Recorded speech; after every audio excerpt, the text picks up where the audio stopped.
Nye vipi? Mbona kurupu kapshuzi wa asubuhi? Kwani shida kwa sehemu gani? Mbona kama sielewi?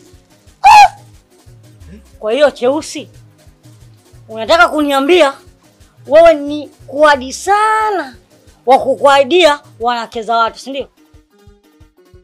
Kwa mimi sio mtu, mimi sio mwanaume, siwezi kumvalisha, siwezi kumlisha, sina chochote cha kumpa huyu, si ndio?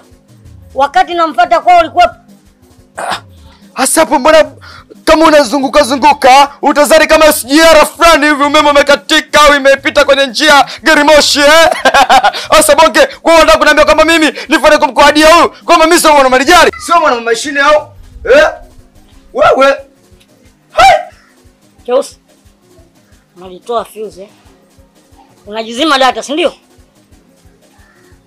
Eti hasa bonge ukisema kama mimi najizima data unamata kuniambia kama wifi situmii au vipi mimi basi wewe chochote na shangona lopoka tu mpaka sasa bado sijakuelewa au kama chizi kaona jalala jipya na mimi jalala lenyewe ndo mimi au sio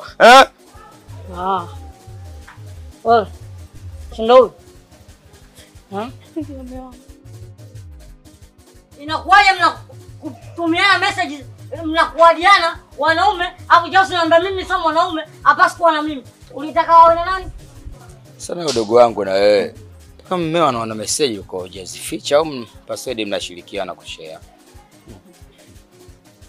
Kwa hiyo ile jambo lipo serious, si ndio? Si ndio?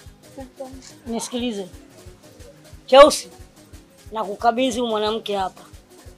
Ukampatia mwanaume ambaye wewe unaona kwako ni sahihi, ambaye mwenye hela, ambaye huyu anaweza akavaa, akala, akashiba anavyoshiba yeye.